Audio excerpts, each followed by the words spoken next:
The following program is brought to you in part by the film Backdoor Channels, The Price of Peace.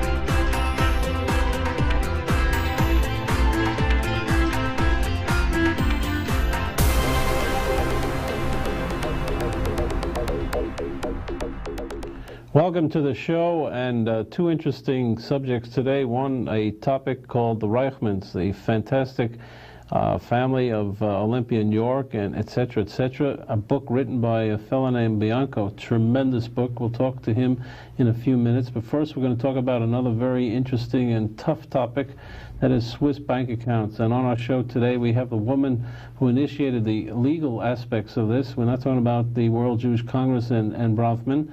Talking to the attorney, Mr. Ed Fagan, and we're talking to one of the helpers, Edry. We'll start with you, Gizella Weishauss, right? Yes.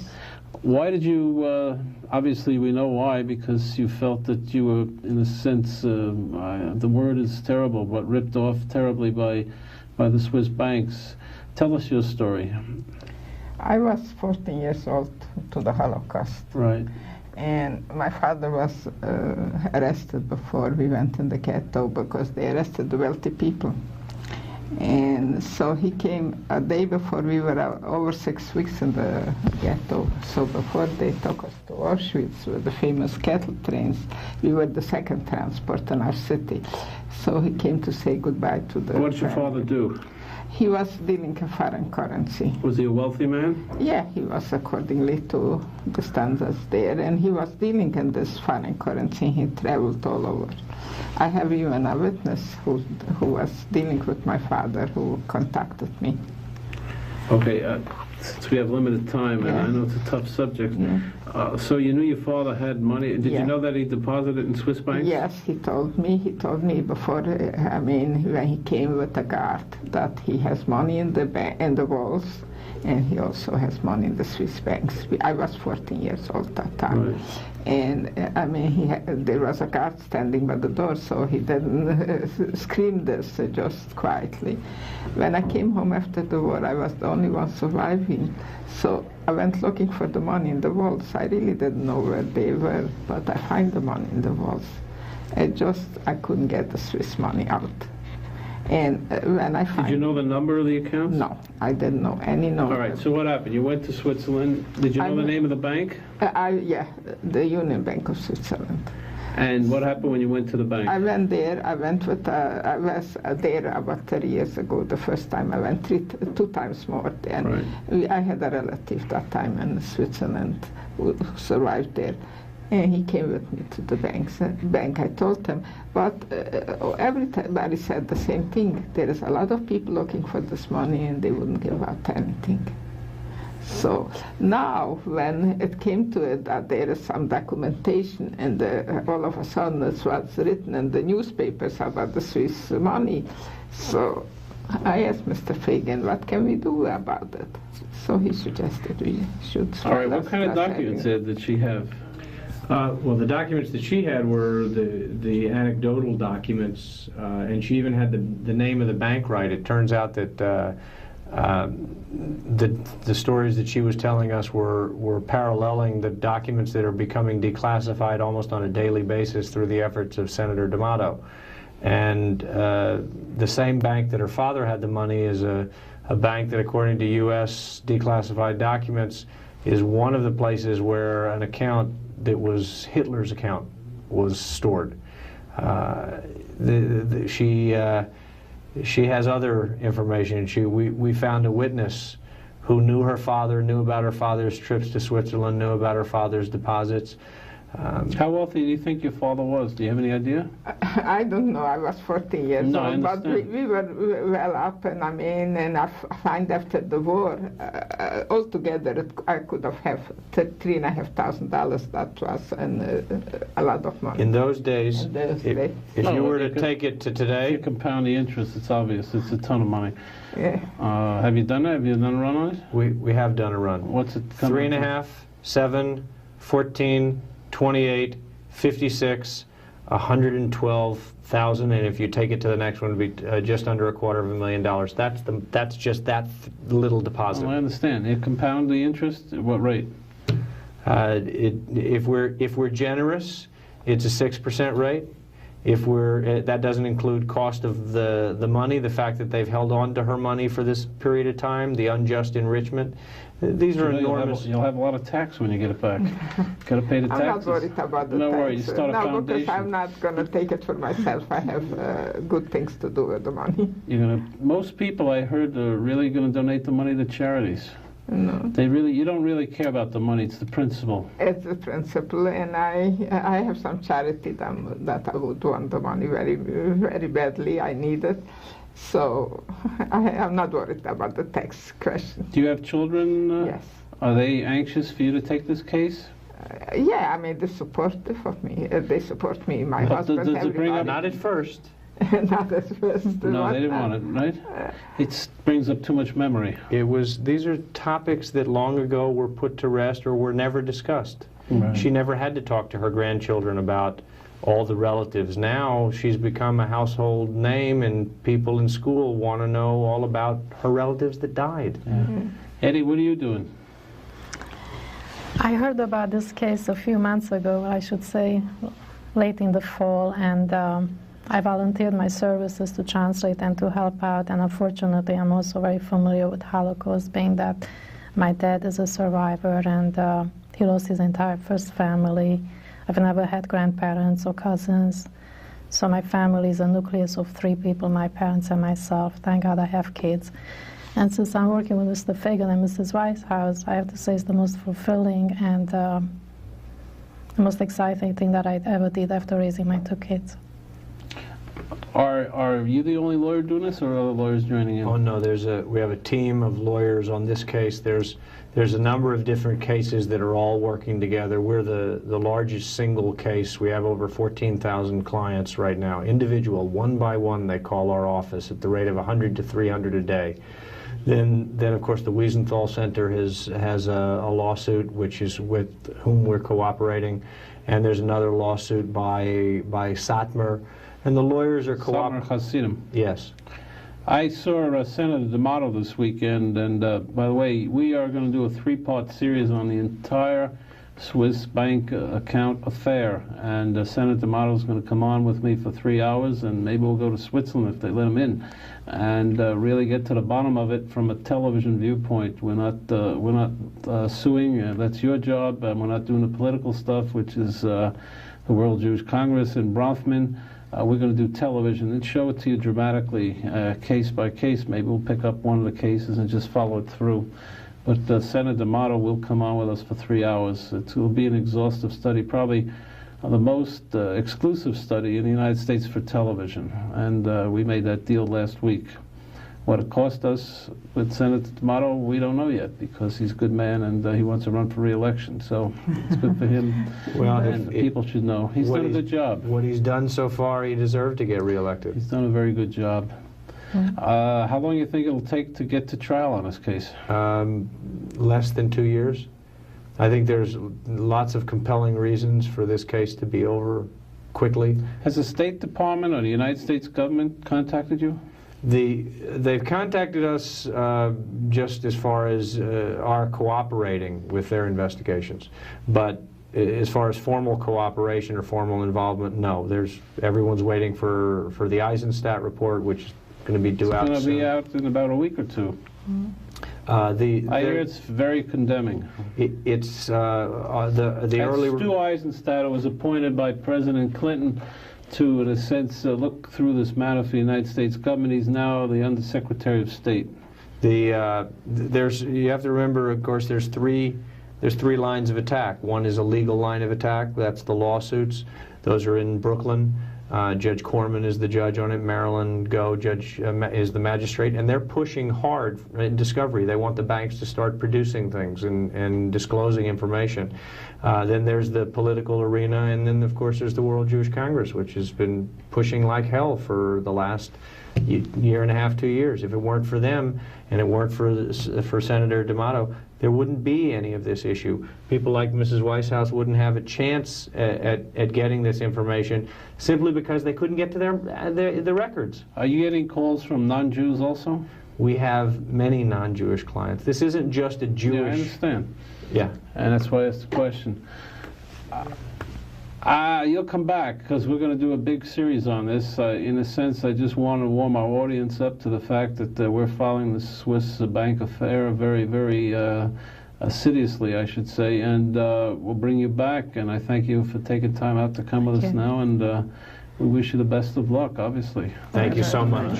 Thank you for your interest. Nice to see you. She wants me. She's a Sadmer Chassid. Oh, you're a Sadmer Chassid. That means that she's a lady and she doesn't touch the hand of man. I got to explain that to the audience. She's a Hasidic woman. And you're also Hasidic? No, borderline. All right, so we won't touch your hand. We'll be back after commercial break to come on with that famous man from Business Week who's written a phenomenal book called The Reichmanns. Don't leave us. In modern Middle East history, only one peace treaty has stood the test of time, the 1978 Camp David Accord. In the new documentary film, Backdoor Channels, The Price of Peace, learn the true story behind the greatest diplomatic achievement of our time and its lessons for the future. The price of peace is very high to have this courageous man and my close friend killed. Winner of the Telly Award for Best Cultural Program. Now available at select stores including Barnes & Noble and online at Amazon.com. Now get the book the hit movie was based on, Leon Charney's Backdoor Channels. Learn about the backdoor channel negotiations that led to the historic 1978 Israeli-Egyptian peace treaty. Become a witness to history and order Backdoor Channels online at Amazon or Barnes & Noble. Also available at all other retailers and booksellers. Or download the audiobook at iTunes or Audible.com. Relive history. Order Backdoor Channels.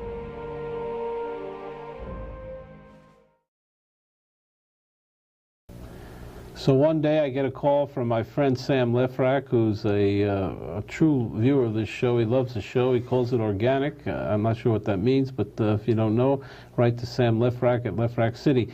And he said to me, you have to read a great book, and it's called The Reichmanns. Well, I said, I met the Reichmanns a couple of times in my life, and are they worthy of a book? Then I read the book, and it's written by Anthony Bianco, who's on our show. It's fascinating. And it is a story of, like he says, family, faith, fortune, and the Empire of Olympia York. Tony, I'm going to call you Tony. That's fine. Yeah. Welcome to the show. It's good to be here. First of all, it's a masterpiece. You ought to win a Pulitzer Prize for this. Well, I hope you're on the jury. And if maybe I will. And if not, we'll get you another prize. Okay. It is a Herculean task. How long did it take you to write this book? It was about a 4-year project, full-time. I left my job at Business Week and devoted full-time. And I mean 7 days a week. Tell me, a lot of people may not know who the Reichmanns are, but the Reichmanns at one time became the largest real estate people in the world. And then they went into this deal called Canary Wharf in England, and it sort of toppled them. And I think the gist of your book was that hubris, in a sense, toppled Paul Reichmann to a certain extent. You're very fair to these people, and you've done extensive research. But what he points out in the book is basically the Reichmann family, there were 5 of them, supported the whole Haredi community with enormous amounts of charity, unbelievable amounts of charity. And with the collapse of the Reichmann Empire, the bankruptcies and all, those charities went out of business, in a sense. Am I right, Tony? Well, I think a lot of them were left without any funds. Some managed to find other donors, but I think the collapse of the Reichmanns was a disaster in the Orthodox world. Now, you're not Jewish. No, I was raised Catholic. But you have such a tremendous grasp Jewish communities and the Haredi community, and the terms that he used, like minyan and tefillin and yarmulke, and the level of yeshivas. You talk about the yeshiva in Lakewood, which was a higher school of learning, the graduate school. You talk about the other yeshivas. I don't think anybody's ever put that into a book like yours. I think if you just want to learn about the Haredi community and how they, in a sense, graduate themselves and elevate themselves, you got to read this book. It's not only about real estate and money. No, it's equally about religion. Right. And it's set against the backdrop of really the whole century, because it's 2 or 3 generations of the family. And really, I spent the first 2 years just researching the European past of the family before they even came here and started to make their real estate fortune. Now, what you point out in the book is the parents both came from very prestigious Jewish backgrounds, and in a sense they were brought together because of their prestige. What was the mother's name? Gestetner. Gestetner. Renee Gestetner. The prestige actually was on the Gestetner side. Right. And the Reichmanns, Samuel Reichmann, whom she married, was more of a self-made man. But he did come from, his father was quite a scholar in his own right. Now, you start the book way back. I mean, you go back in Hungary. That's where they began, right? Yes, Hungary. I mean, the narrative really gets started about World War I, when Samuel Reichmann went into business as an egg dealer. Samuel was the father. He's the father of the brothers who later founded the company. There were 4 brothers and 1 sister. 5 brothers, 1 sister. 5 brothers? Yeah. Let me see how my memory is. Paul, there was Albert Paul. There's one who's in Queens in business. It's Louis. Louis. And there's Ralph. Ralph is the youngest brother. Right. And the oldest, I don't know how you could forget Edward. Edward was the fellow who really went to Israel and started to move his weight around in Israel. In your book, he was the favorite of the mother. He was the favorite son, without question, all the way to the end. All right. As the oldest and the most gregarious, I think. We're gonna march you through, because it's a fascinating story, and they're really very good people. I mean, I've met some of the Reichmanns, and they've done a lot of good things. But like everybody else, I mean, there's a lot of past history there, which is fascinating. So Samuel, the war hits them, and they go to Tangiers. Well, first, they left Western Hungary in the late 20s and moved to Vienna. Right.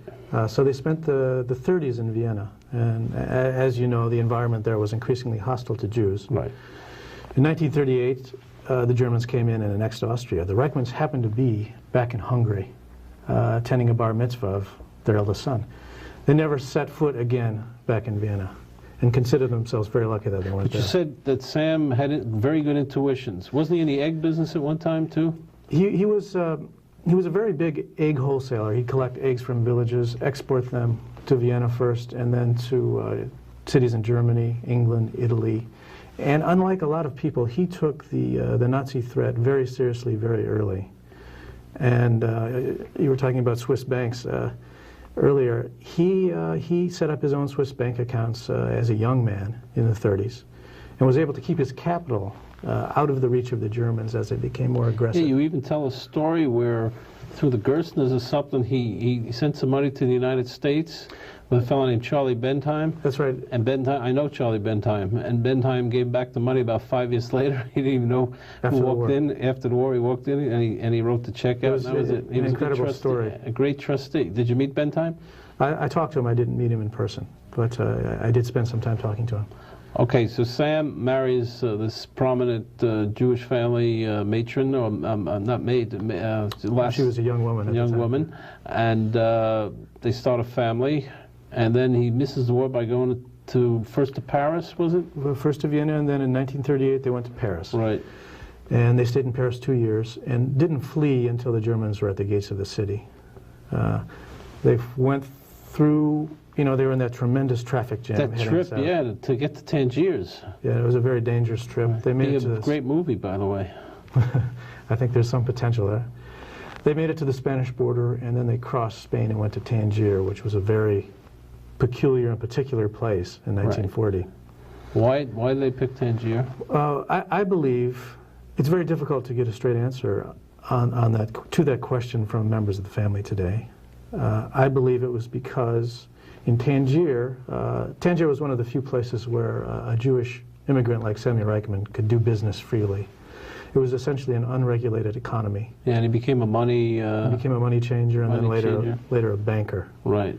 Tangier was a center of espionage during the war because both sides were allowed to have consulates there, and it was a center of smuggling, mostly into Spain and also into French Morocco. It was a really freewheeling kind of place. Well, what's interesting is wherever they went, they established a religious Jewish community.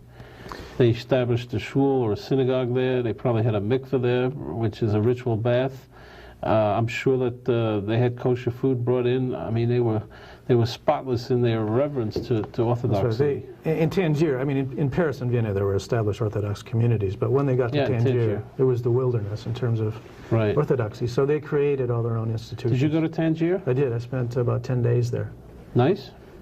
You could see that it once was nice. I don't think it's a particularly nice place now. It's kind of sleazy, and there's a lot of poverty, visible poverty. Did people remember the Reichmanns? Well, I was able to find some people that knew them well, and some who figured in the story, in fact, including an 80-year-old woman who worked for the Joint there, the Joint Distribution Committee, and would deal with the Reichmanns frequently in financing their relief work. Did you go to Hungary, too? I went to Hungary. I went to the villages, really? Beled and Charney and Győr, which is more than a village, but the places where they came from. I retraced really the whole path. All right. How did the family treat the book? The split decision, huh? I haven't heard directly from any member of the family to this date. I gather from the book that the eldest son, Edward, he sort of was really gregarious and talkative with you.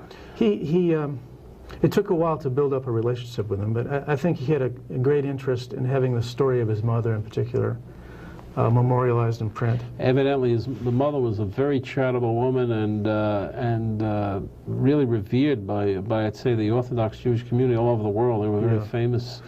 She was more than charitable. She was quite an activist. She organized food parcel mailing. The story that you told where she was able to get to the councils and to get some passports for Jews that were stuck, and she really, you say, I think in your book, that if she were a modern day woman in a sense in the 90s, she could be a senator or something like that, or a high diplomat. She seemed to ingratiate herself with a lot of people.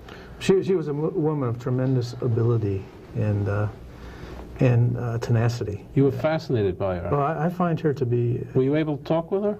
Unfortunately, she died in 1990 at age 92. So I wasn't able to. But she was really the matriarch. When she called the family together, I understand there's 99 grandchildren or great-grandchildren? Combined, both. And when she called them together, everybody came. Yes, and every night after work, the three brothers who built Olympia and York were required to come to her house.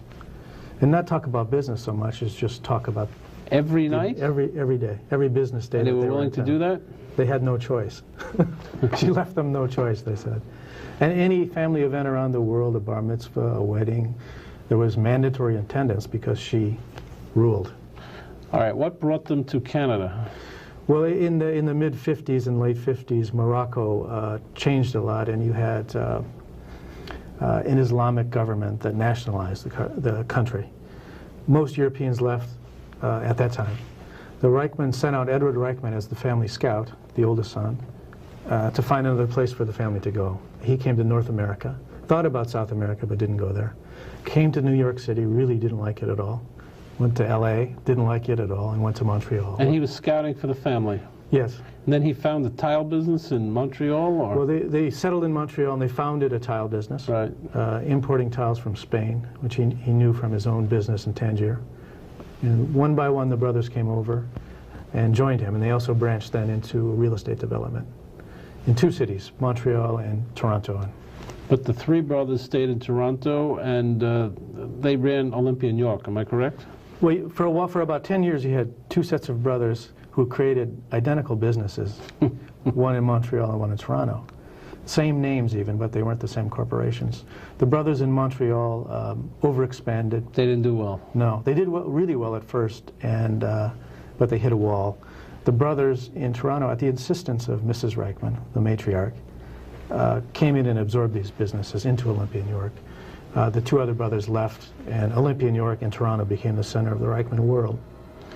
Now Paul, in a sense, became the real leader of the Olympia and York group You describe him sort of as a mathematical, but very, very smart mathematically, not too much on day-to-day affairs, sort of a grand visionary.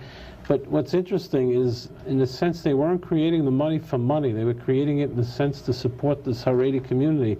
And in a way, Paul Reichmann thought that he was messianic. I mean, he thought that it was his, I'm reading this from your book, that it was sort of his duty, or to take that, am I correct or incorrect? Well, it's very interesting to look at how he began his career. He went to yeshiva for 5 or 6 years, right. Some of the best yeshivas in the world. And he became a rabbi? Yes. In England? Yes. Never practiced, but was qualified. Right.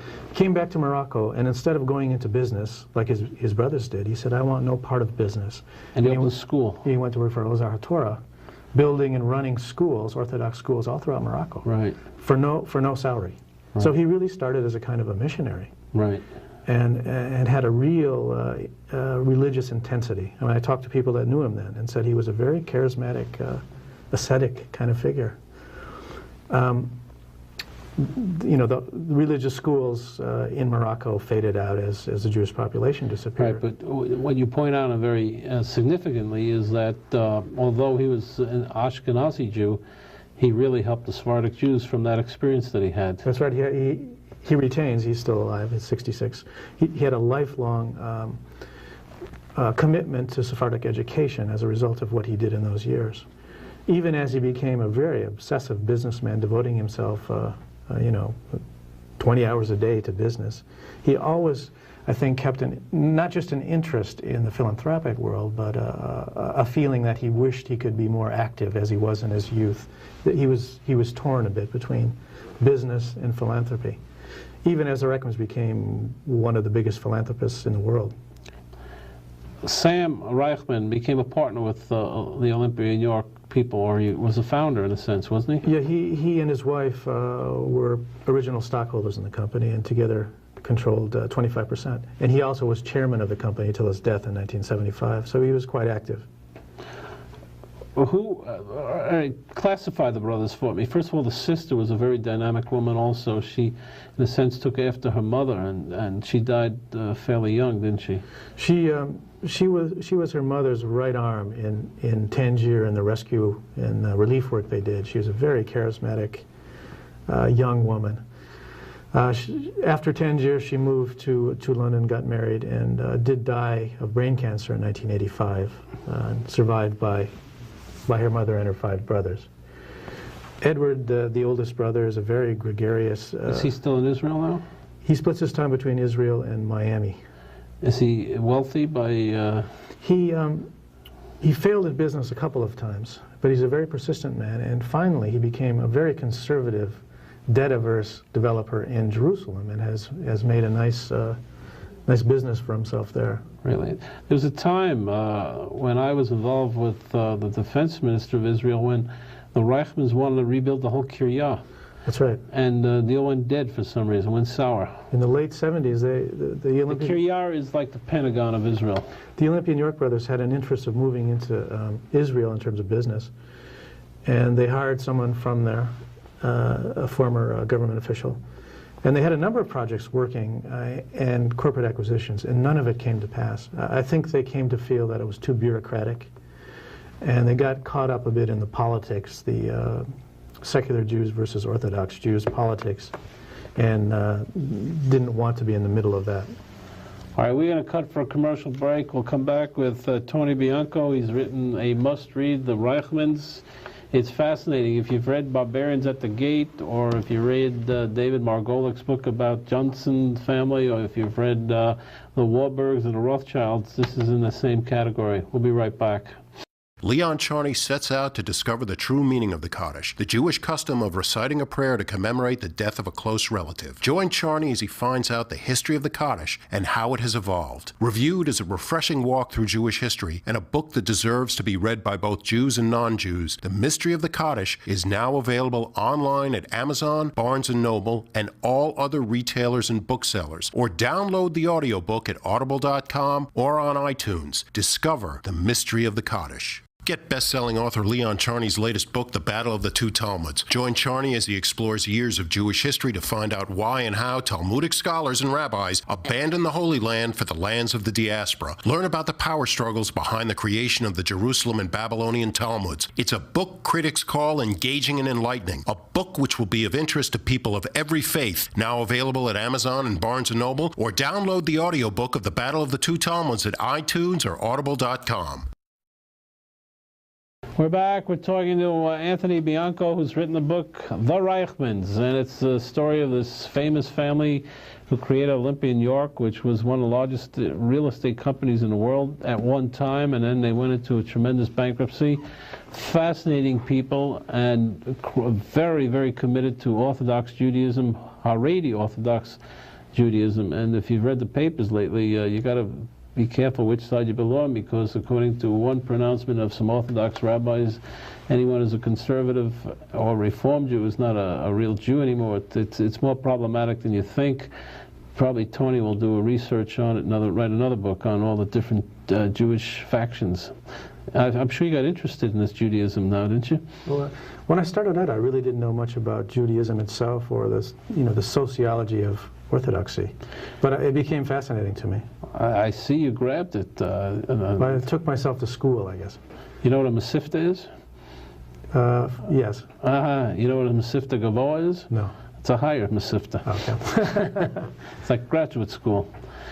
Which, by the way, Paul Reichmann went to one of the most famous yeshivas in London, or in England, right? He went to Gateshead. That's a very famous place. Yeah, in Ponevezh in Israel. But he doesn't like to talk about the fact that he's a rabbi much, does he? No, as far as I know, he never disclosed it to any other writer before he told me about it. It's certainly not something he brags about. And he wears a yarmulke all the time, doesn't he? Yes. Well, I did find one picture in which he didn't have it. Yarmulke is a covering on your head. Do all the brothers wear yarmulkes? Yes, they're all Orthodox and observant. And they don't have beards, though. Just Paul. Ralph at different times has had a beard and been clean-shaven, but the other brothers are clean-shaven. That's right. Okay, so did you talk to all the brothers? Were you able to talk to them? I spent a lot of time talking to three of them. Which ones? Paul, Edward, and Louis. And I was unable to speak with Albert and Louis, though I spoke to some of their sons and cousins and nephews and that kind of thing. Were the cousins willing to talk? Some were. Many were. Tell me, the second and third generations, are they going to universities here, or are they still going to yeshivas? This is still very much an Orthodox family. In some ways, in fact, the sons and grandsons they're certainly better educated than the previous generation. They spend a lot more time in yeshivas. There are a few members of the family that aren't very observant, but on balance, it's still an intensely Orthodox family. One of the grandsons had a tragic ending in Israel, am I right? That's right. With drugs or something like that? He died of an overdose. This is David Reichmann, Ralph's oldest son, died in tragic circumstances, and scandalous circumstances as well, in Israel a few years ago, of a drug overdose in the apartment of a prostitute. Oh, boy. All right, how did they put this great empire together? I mean, this is post-World War II, in the 1950s. How did they do it? Well, they had the good luck and the good fortune to locate their business in North York, Toronto, which is just above North York, Ontario, which is just above Toronto, which was a booming place in the 50s and 60s. They started small, building warehouses, little office buildings, and they were extraordinarily good at just the mechanics of construction. Awfully good, very efficient, very quick.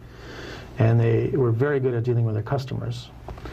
And they grew with the economy and then some, moving into skyscrapers. Paul Reichmann proved himself to be a businessman of considerable genius, really, who excelled at every aspect of the development business. I mean, I talked to lawyers and bankers who said that he was better at law or finance than they were themselves. They would concede that. He was a kind of, although he never went to college or business school, for sure. Got it all from the Talmud. From the Talmud and from his own native intelligence. But he recognized no limit to his ambition. Did he have hubris?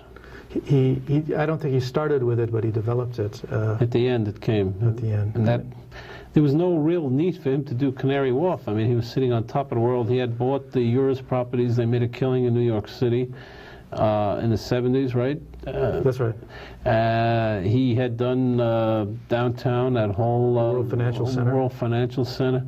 In a sense, he was on top of the world. He had a compulsion to always double or quadruple his bets. You say that. He was like a gambler at a casino. And if the guy won on 21, he'd push his next bet and double up. I mean, it wasn't so much about the money, but just the real estate complexes he wanted to build. He didn't want to repeat himself. He wanted to always be bigger and better.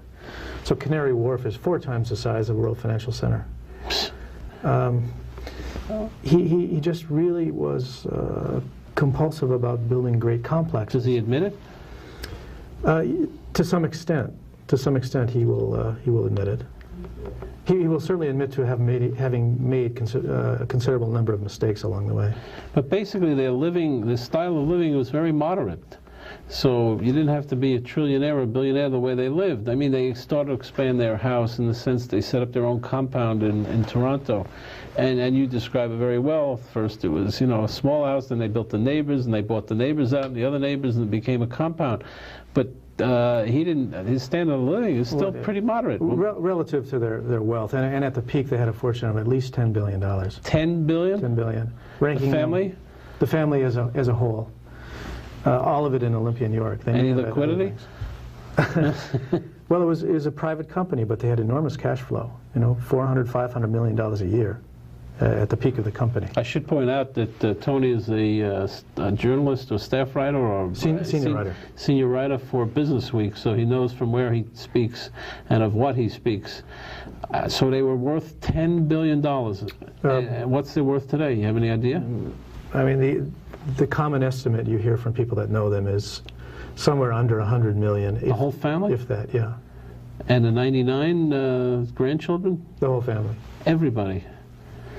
The patrimony they hope to step into is gone. Some real estate people are not very nice people, so when they hear this show, they're going to love you because they love to see people fall.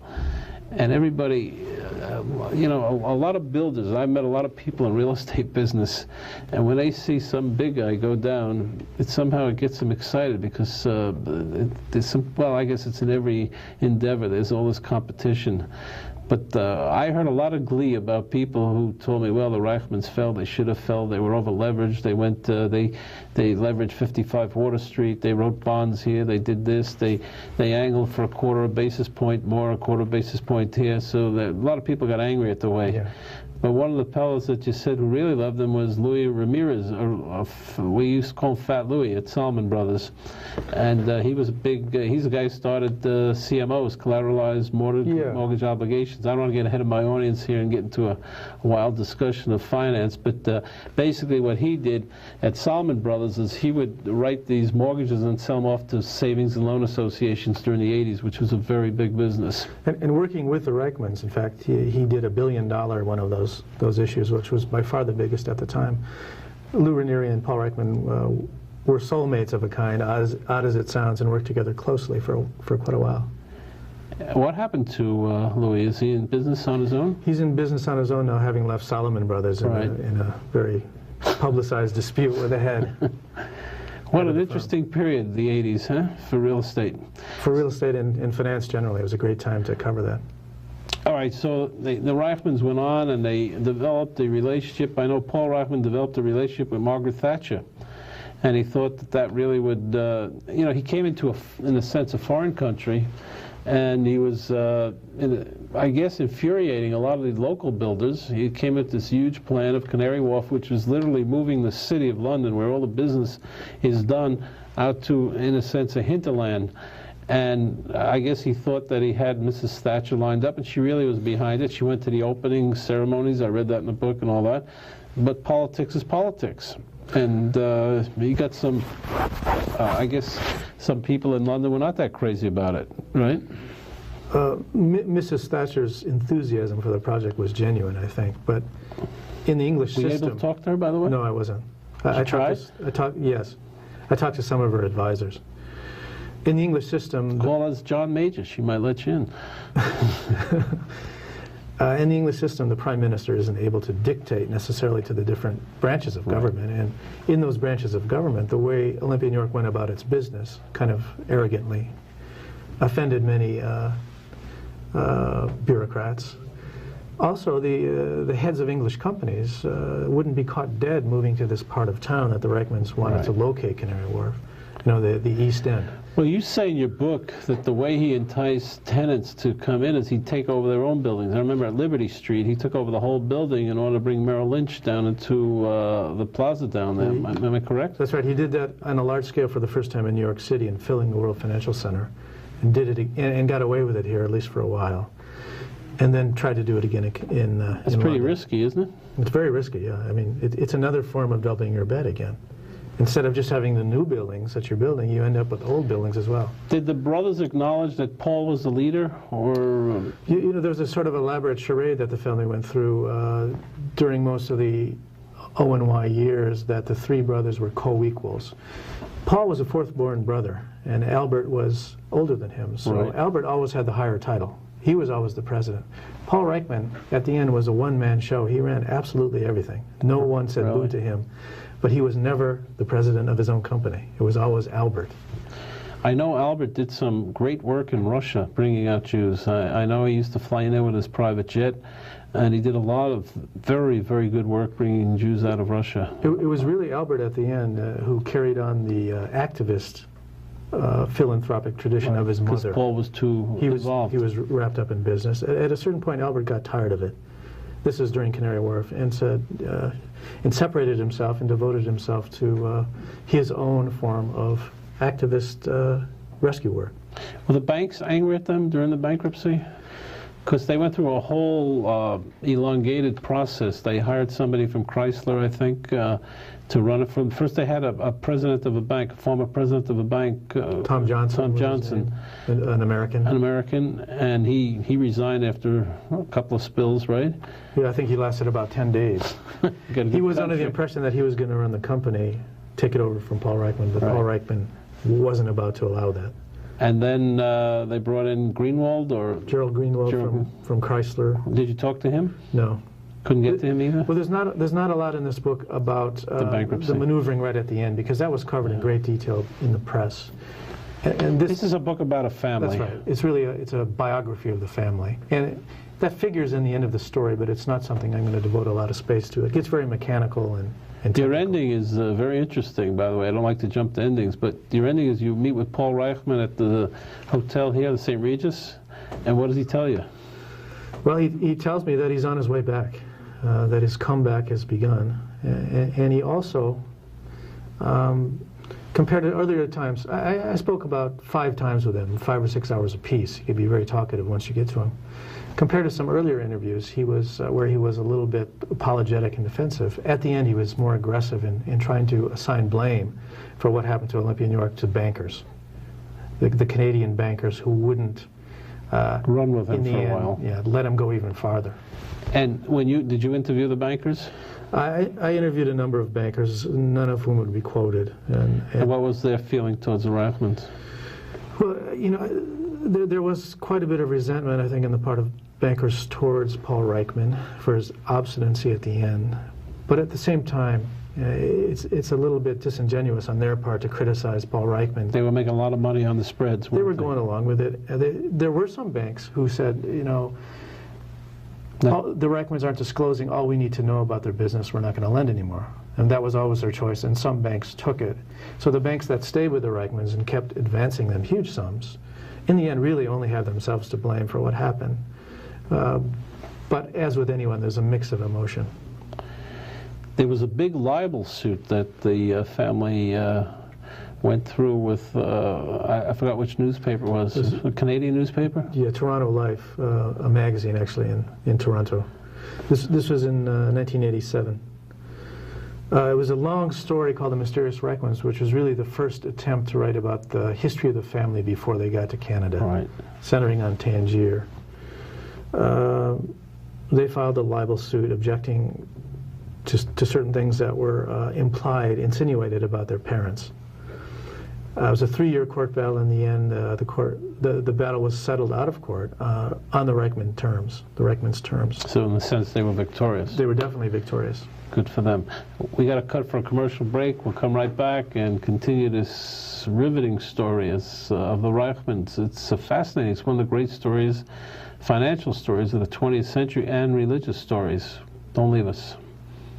Available now over iTunes, Amazon, and Google Play. Leon Charney's cantorial CD and Disco Lam. Listen as Charney movingly sings El Moleh Rachamim and Charney's amazing rendition of a disco remix of Adon Olam, all sung in the incredible and individual Charney style. Also listen to the CDs on Rhapsody. Download Leon Charney's cantorial songs and Disco Lam, the disco remix of Adon Olam on Amazon, iTunes, and Google Play. Or listen in on Rhapsody. All available now. We're back. We're talking to Business Week senior writer Anthony Bianco, who wrote The Reichmanns. It's a must-read. And it's not about finance alone or a great family in terms of finance. It's about a great family who had a tremendous influence on the Haredi, which is the very right-wing Orthodox Jewish community in the world, and that is the Reichmanns, and they still do today. They're revered by most of the rabbinical people that you talk to, I'm sure. That's right, yeah. And they're very loyal probably to them. Yes, to them the fall of the company was a great tragedy. Well, tell me the effect basically on, I mean, you went to all the yeshivas, you know that they were supported by the Reichmanns. What's been the effect? Well, at the peak of their giving, they were helping support, and in some cases supporting almost exclusively about 1,000 institutions. Wow, it's unbelievable. About 2/3 of them were in Israel, and the rest were scattered all around the world. Yeshivas, but also social organizations such as wedding funds and all sorts of things. Other donors, many of the other donors to these same institutions were real estate people as well, so they were hit with a general evaporation of funds that caused many to go out of business and others to shrink back. Others borrowed at exorbitant rates to stay afloat. So, and it came without warning. They really didn't expect the Reichmanns ever to go down. And the Reichmanns themselves never expected to go down and didn't take a lot of basic precautions with their philanthropy, such as setting up a foundation. They spent the cash flow from the company. They didn't set aside $500 million and give away the interest. They gave away the cash flow, which was a horrible mistake, as it turned out. Did you talk with them about it? Yes. I asked Paul Reichmann why they never did it. He said, well, we never got around to it. And he said also, he said that he just never could envision the fact that Olympia and York wouldn't be there as a sort of endless fountain of cash. Pretty honest answer, but a little naive, but it's pretty honest. He can be very honest, as I said, about some things, and he's pretty honest about that subject. Do you think they faced any anti-Semitism along the way with banks or financial institutions? The family, of course, in Europe faced a lot of anti-Semitism, and the great majority of the family died in Auschwitz and other places. In North America, actually, they were beneficiaries almost of a philo-Semitism, of the inverse, as bankers and other people compared them to their real estate competitors who are less honorable in business, who are Canadians. The Reichmanns had a mystique of being people from the old world and kind of conducted themselves in a very dignified, mysterious manner. Of course, most people they were dealing with didn't understand their religious beliefs or what they'd been through. So they had this aura which led people to really trust them. And of course, they did live up to their obligations for many years and developed a lot of credibility. How important was John Zuccotti? He was brought in as president of Olympia York in the late 80s, I guess, or early 90s? First, he served as a New York consul to the company and came in as president. He was quite important in the last years of the company. Did you talk with him? I spent a lot of time talking to John Zuccotti. You get the feeling he liked them. He liked them, and yet at the same time, he's one of the few people. He pulled the plug, in a sense. Well, he really stood up to Paul Reichmann at the end. He was running the U.S. subsidiary, and of course, the U.S. subsidiary had its own lending obligations to lenders and investors. And there came a point when he had to say to Paul Reichmann, "I'm not sending any more cash up to Toronto to the headquarters because we need it to meet our obligations here," which of course Paul Reichmann didn't like. So you had a real showdown between the two of them, which Zuccotti won. Where is Zuccotti today? The U.S. remnants of Olympia and York, much of it has been reorganized as World Financial Properties, a company controlled by the Bronfman family of Canada, and John Zuccotti is working for that company. I had Bob Tisch on the show a couple of weeks ago. He told me that they have invested in Canary Wharf, and it's going very well, and I think Reichmann still has a piece of it. Am I right? Reichmann has a little piece of it. The Tisches have a much bigger piece. Is there a Saudi prince involved now in Canary Wharf? Yes, the famous Saudi prince whose name I have trouble pronouncing. So Paul and the Saudi, they get along very well? By all accounts, yes. They can eat special food together. Interesting. They will it succeed, Canary Wharf, now? When I talked to Paul Reichmann last, which was last October, he said the 12 buildings that exist there now, completed buildings, are operating at a profit, showing a small profit. Recently, they broke ground on a 13th building. Citicorp has agreed in advance to buy the building. So Canary Wharf is back from the dead. So he had a good vision. And his timing was bad. His timing in the way he financed it. Right. But it may well be the case that Paul Reichmann's original vision of Canary Wharf, this 24-building city out in the middle of nowhere, in the long run may prove to be a brilliant vision. You think that would satisfy him today? I think that would satisfy him more than anything in terms of his attempt at a comeback. I think if he was able to do that, he would die a satisfied man. Do they still have a tile business in Toronto? That did not go bankrupt, right? Well, when Olympia and York, the parent company in Canada, was going bankrupt, the family, in an effort to save the company, put hundreds of millions of dollars, perhaps 600 million, back into the company to buy assets. And among the assets they bought was the original tile company, which Ralph, the youngest brother, continues to run in Toronto. It's successful? It's hard to say. It's a privately held company, and that business, the tile business, after booming in the 80s, has contracted. So I don't really know its condition. I do know that it is operating and functioning and seemingly doing pretty well. Was there any jealousy between the the children? They have always been and remain a unified family to all appearances. But like any family, it's normal. There are tensions among the brothers. And we were talking about ambitious brothers, too. There are definitely tensions, and the collapse of Olympia and York exacerbated them in terms of Paul, Albert, and Ralph. But are they still together today? They're not together in business. Is that right? No, they've sort of gone their separate ways. What is Ralph? Is he in business? Ralph's running the tile company. And Albert? Albert has some assets in China, some ventures in China in real estate. He has some things in the Soviet Union. But I think compared to Paul, he's sort of semi-retired. And they still, in your book, you said when the mother was alive, every Saturday afternoon they'd have a kiddush, or what we call, it's right after the people go to synagogue, they go and they drink a little wine and have a little cake, and they spent the time with their mother every Saturday in Toronto. Every Saturday, the whole family would gather, not Everybody. just the brothers, but the whole family.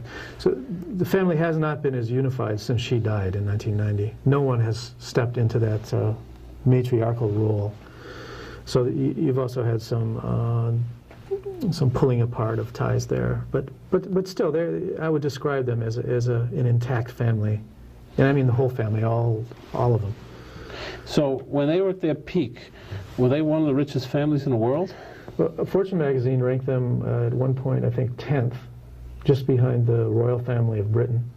Really? At over $12 billion. That may be a little inflated, but the $10 billion figure I cited earlier actually was included in court after they went bankrupt. So I have a high degree of confidence in that, and I think it's a minimum figure, which would rank them easily among the richest family in the world. It's an amazing story. When you went to talk with these rabbis at the yeshivas and you did all this investigation, were they open to you about how important Reichmanns were to them? Well, many of them wouldn't talk. And that's what I figured. In some quarters, I encountered some hostility to even asking the question. Why?